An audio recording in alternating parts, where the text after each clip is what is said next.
욥기 20장을 보겠습니다.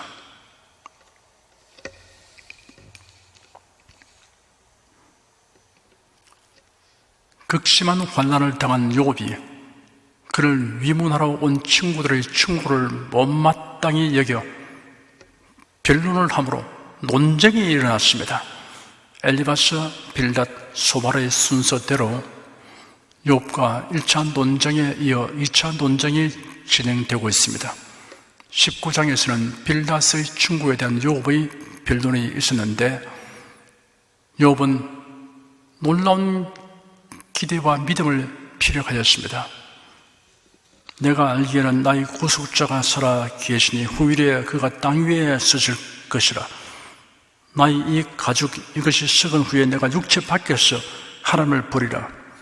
내가 친히 그를 보리니 내 눈으로 그를 보기를 외인처럼 하지 않을 것이라. 19장의 말미에 욥은 지속적으로 자신을 정죄하는 친구들에게 하나님의 심판이 있을 것이라고 경고하였습니다. 이러한 표현은 인간의 지각만으로는 알 수 없는 것입니다. 욥의 심령에 계시의 빛이 임하여 신령한 지식을 갖게 되었던 것입니다. 1절, 2절, 2절을 함께 읽겠습니다. 나아마 사람 소발이 대답하여 가로되 그러므로 내 생각이 내게 대답하나니 이런 내 중심이 초급함이니라. 욥이 하는 말을 듣고 있던 소발이 입을 열었습니다. 소발은 욥이 그들을 무정하다고 비난하며 하나님의 심판을 경고하는 변론을 듣고 극도로 흥분되었습니다. 소발은 욥의 변론을 공박하려고 하는 생각이 그 마음을 충동질함으로 다급한 심정이 되었습니다. 3절 한 절 읽겠습니다. 내가 나를 부끄럽게 하는 책망을 들었으므로 나의 슬기로운 마음이 내게 대답하는구나. 소발은 욥의 변론이 사실 친구들을 부끄럽게 하기 위한 조소였으며 나를 향한 책망으로 들렸다고 말했습니다. 그렇지만 자신이 욥에게 하는 말은 결코 감정적인 것이 아니라 슬기로운 마음에서 나온 것이라고 하였습니다. 소발은 자신의 충고와 책망에 대한 지적 자긍심과 확신이 대단했습니다. 4절, 5절, 2절 읽겠습니다. 네가 알지 못하냐? 예로부터 사람이 이 세상에 있어 오므로 악인의 이기는 장도 잠시요 사고한 자의 즐거움도 잠깐이니라. 소발은 네가 알지 못하느냐라는 의문문 형식으로 자신의 주장을 전개하여 나갔습니다. 욥 자네도 내가 말하는 이 정도는 알고 있을 터이니 나의 말을 수긍하라는 식으로 표현하였습니다. 소발은 악인의 형통이나 그들의 즐거움이 오래 지속되지 못하고 일시적이라고 하면서 이런 인류 역사를 통해 증명된 것으로 아무도 반박할 수 없는 진리라고 했습니다. 6절, 7절, 2절 읽겠습니다. 그 높이가 하늘에 닿고 그 머리가 구름에 미칠지라도 자기의 똥처럼 영원히 망할 것이라. 그를 본 자가 이르기를 그가 어디 있느냐 하리라. 악인의 영화와 권세가 구름에까지 미칠지라도 더럽고 악취가 나기 때문에 곧 치워버리는 배설물처럼 제거될 것이라고 하였습니다. 소발이 인류 역사를 언급하면서 전개하는 이런 논증은 역사상 가장 강대한 제국이었던 바벨론의 멸망을 생각나게 합니다. 바벨론의 멸망에 관하여 이사야 14장에서 자세히 묘사되어 있습니다. 하나님께서 선지자 이사야에게 이렇게 말씀하셨습니다. 그 구절들을 잠시 살펴보겠습니다.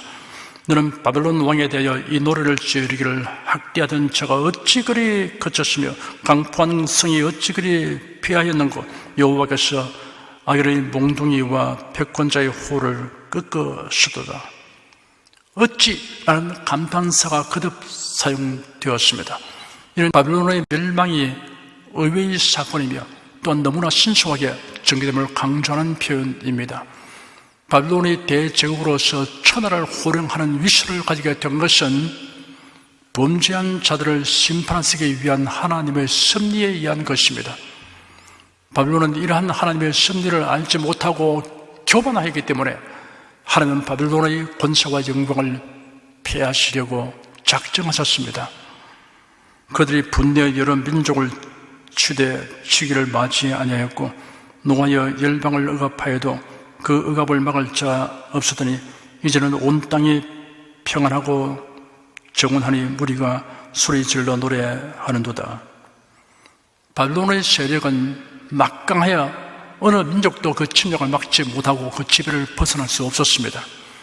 이러한 바벨론이 멸망됨으로 그 억압에서 신음하던 많은 나라들이 즐거움의 탄생을 터뜨리게 될 것입니다. 향나무와 레바논 백목도 너로 인하여 기뻐하여 이르기를 네가 넘어뜨리었은즉 올라와서 우리를 작발할 자 없다 하는도다. 선지자는 바벨론의 멸망에 대해 더욱 효과적인 묘사를 하기 위해 의인법을 사용하여 자연계까지도 그 기쁨을 함께 누리게 될 것이라고 예언하고 있습니다. 향나무와 백향목을 함대나 공격 무기 등을 제작하기 위해서 벌목하였습니다. 아래의 음부가 너로 인하여 소동하여 너희 몸을 영접하되 그것이 세상에서의 모든 영웅을 너로 인하여 동하게 하며 열방의 모든 왕으로 그 보좌에서 일어서게 하므로 그들은 다 네게 말하여 이르기를 너도 우리같이 연약하게 되느냐 너도 우리같이 되느냐 하리로다. 바벨론의 멸망으로 바벨론 왕이 죽어 음부에 내려가자 그곳에 먼저 가 있던 영웅들과 왕들도 그의 죽음에 놀람을 금치 못할 것이라는 조소적인 내용입니다. 이런 당시 바벨론의 왕들이 마치 죽지 않을 것처럼 자만한 것을 염두에 둔 표현입니다. 바벨론 왕에 대한 죽은 영웅들의 비웃음을 형용한 것입니다. 즉 살아서 온 세상을 호령하여 신과 같이 추앙을 바라온 바벨론 왕도 별 수 없이 죽었구나 하는 조소적인 표현입니다. 세상에서 아무리 막강한 권력을 소유한 자라도 한낱 죽을 수밖에 없는 요한한 피조물에 지나지 않는다는 사실을 말하고 있습니다. 네 영화가 음부에 떨어졌으며 너희 비파 소리까지로다. 구더기가 네 아래 깔림이여 지렁이가 너를 덮어도다. 바벨론 왕이 생전에 누렸던 영화와 죽은 이후의 극심한 비참을 대조시키는 구절입니다. 살아생전에 온갖 부귀와 향락을 일삼으며 영원하리라 여겼던 바벨론 왕의 영화가 속절없이 음부에 떨어져 하나님의 심판을 받게 될 것이라는 예언입니다. 하나님의 심판 앞에서는 그의 생전의 지위가 고려될 수 없을 뿐 아니라 오히려 향락과 쾌락이 클수록 심판의 강도는 그에 비례될 것임을 알 수 있습니다. 바벨론 왕이 눈을 여는 우글거리는 구더기요 이불은 꿈틀거리는 지렁이입니다. 생전의 영화와 사후의 비참이 극명하게 대조되고 있습니다. 바벨론 왕뿐 아니라 인류 역사는 그 높이가 하늘에 닿고 그 머리가 구름에 미칠지라도 자기의 똥처럼 영원히 망할 것이라 그를 본 자가 이르기를 그가 어디 있느냐 하리라 라고 지적하는 것이 사실임을 증명하고 있습니다. 하지만 이런 논리를 욥에게 적용하려고 하는 것은 합당하지 않습니다. 8절 한 절 읽겠습니다. 그럼 꿈같이 지나가니 다시 찾을 수 없을 것이요 밤에 보이던 환상처럼 쫓겨가리니. 꿈과 환상은 실제가 아닌 허상입니다. 눈을 뜨면 사라집니다. 악인의 운명도 이와 같다는 말입니다. 한낱 일장춘몽에 불과하다는 것입니다. 9절 한 절 읽겠습니다. 그를 본 눈이 다시 그를 보지 못할 것이요 그의 처소도 다시 그를 보지 못할 것이며. 누군가를 주시한다는 것은 그가 중요한 대상이며 관심의 대상이라는 것을 의미합니다. 그런데 그 눈이 다시 그를 보지 못할 것이라는 것은 더 이상 관심을 두지 않는다는 뜻입니다. 악인은 이와 같이 관심의 대상이고 선망의 대상일지라도 잠시뿐이고 영원히 소외되고 만다고 하였습니다. 10절 한 절 함께 읽겠습니다. 그의 자녀들이 가난한 자에게 은혜를 구하겠고 그도 얻은 재물을 자기 손으로 도로 줄 것이며. 악인이 불의하게 취득하여 치부한 그들은 결국은 아무것도 남지 않고 도리어 자손들에게 수치와 부끄러움을 남겨둘 것이라는 뜻입니다. 11절을 함께 읽겠습니다. 그 기골이 청년같이 강장하나 그 기세가 그와 함께 흙에 누우리라. 젊음과 활력이 신속히 쇠하여지는 말은 악인의 위세와 번영이 덧없는 것이 되고 만다는 뜻입니다. 12절에서 14절까지 함께 읽겠습니다.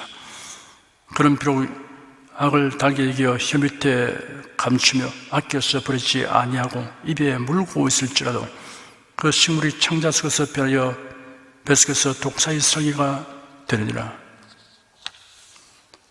달게 여겨 혀 밑에 감추며 아껴서 버리지 아니하고 입에 물고 있을지라도 라는 구절을 읽으면서 떠오르는 장면이 있습니다. 6.25 사변이 발발하고 미군을 필두로 유행군이 우리나라에 파병되었습니다. 그러면서 미국 군인들이 배급받은 추임금이 시중에 흘러나왔습니다. 미군들이 지나가면 어른 아이 할 것 없이 헬로 기부미 추임금, 기부미 초콜릿이라고 소리치며 손을 벌렸습니다. 그러다가 아이들이 껌을 하나 얻으면 씹다가 밥을 먹든지 잠을 잘 때는 벽에다 붙여놓았다가 다시 씹는 것이 예사였습니다. 여러 날을 씹었습니다. 초콜릿이나 닭가스당은 입 안에서 그 맛을 오래 즐기려고 혀 밑에 감추고 조금씩 녹여 먹었습니다. 해방된 지 5년도 지나지 않았어 북한군의 기습 남침으로 온 국토가 초토화되었으니 국민 경제생활의 궁핍은 말로 형할 수 없는 지경이었습니다. 독이 피난민들의 삶이란 처절을 했습니다. 지금 50세, 더욱이 40세 이하는 그 당시의 생활상을 상상하기 어려울 것이니 그런 얘기를 실감하지 못할 것입니다. 나는 우리 교회 청년들이 우리나라의 건국과 산업화에 관련된 역사, 그리고 6.25 사변과 공산주의 실상에 대하여 제대로 이해하고 있는 것을 보고 깊은 감동을 받았습니다. 나라와 교회에 대한 희망을 보았습니다. 그는 비록 악을 달게 여겨 혀 밑에 감추며 아껴서 버리지 아니하고 입에 물고 있을지라도 그 식물이 창자 속에서 변하여 뱃속에서 독사의 썰기가 되느니라 라는 소발의 말은 악인의 즐거움은 독으로 변하고 그 달콤한 것이 설계처럼 된다는 뜻입니다. 15절에서 19절까지 읽겠습니다.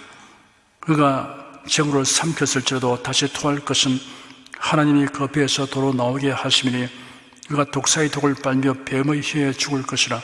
그는 강 곧 꿀과 엉킨 젖이 흐르는 강을 보지 못할 것이요 수고하여 얻은 것을 도로 주고 삼키지 못할 것이며 매매하여 얻은 재물로 즐거워하지 못하리니 이는 그가 가난한 자를 학대하고 버림이요 자기가 세우지 않은 집을 빼앗음이니라.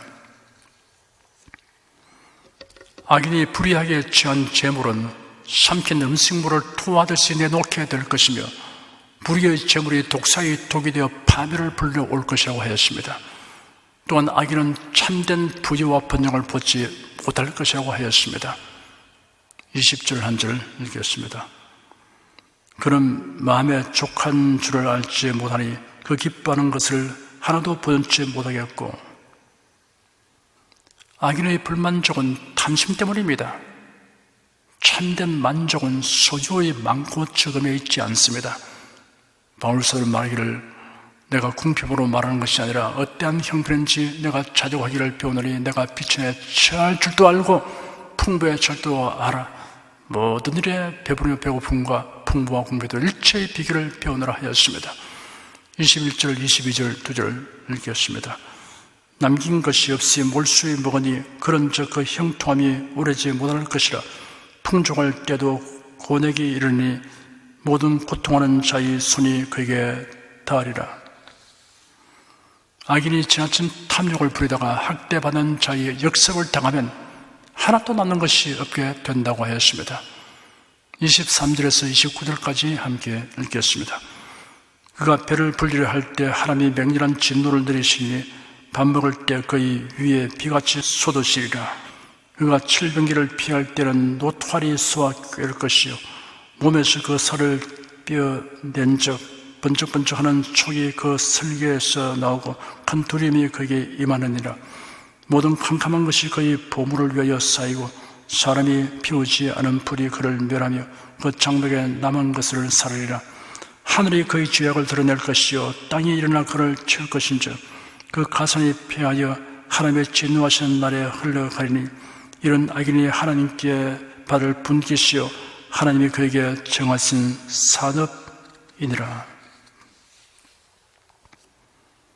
악인에게는 하나님의 진노와 심판이 임하게 되며 이것이 악인이 하나님께 받을 분깃이요 산업이라고 하였습니다. 소발의 변론 요절을 셋으로 정리할 수 있습니다. 첫째, 욥이 당한 환난은 악인에게 임하는 것이다. 둘째, 욥이 전날에 번영하고 창대하며 존귀하게 된 것이 정당한 노력의 결과가 아니었다. 그러므로 지금 모든 것을 다 잃어버린 것이다. 셋째, 욥에게 임한 환난은 하나님의 진노와 심판이다. 소발의 이러한 변론은 욥에게 적용될 것이 전혀 아닙니다. 잘못된 공식을 가지고 문제를 풀면 정답이 나올 수 없듯이 소발이 욥에게 적용한 논리가 그러합니다. 하나님의 택하심을 입고 사랑을 받는 자에게는 환난이 결국에는 복이 됩니다. 시편 기자는 말하기를 고난당하기 전에는 내가 그릇 행하였더니 이제는 주의 말씀을 지키나이다.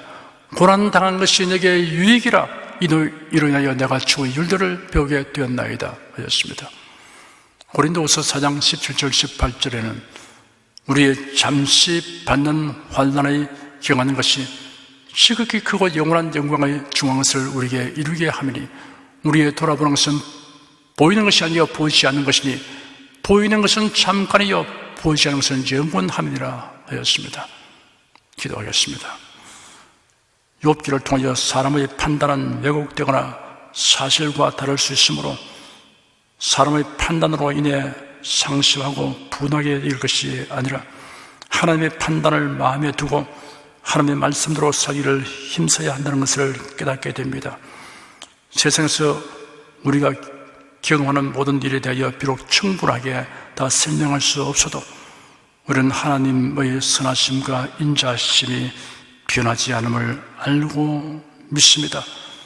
온갖 고난에 대하여 우리가 충분히 이해하지 못하여도 하나님을 사랑하는 자, 곧 그 뜻대로 부르심을 입은 자들에게는 모든 것이 합력하여 선을 이루게 하시는 하나님을 믿고 인내할 수 있습니다.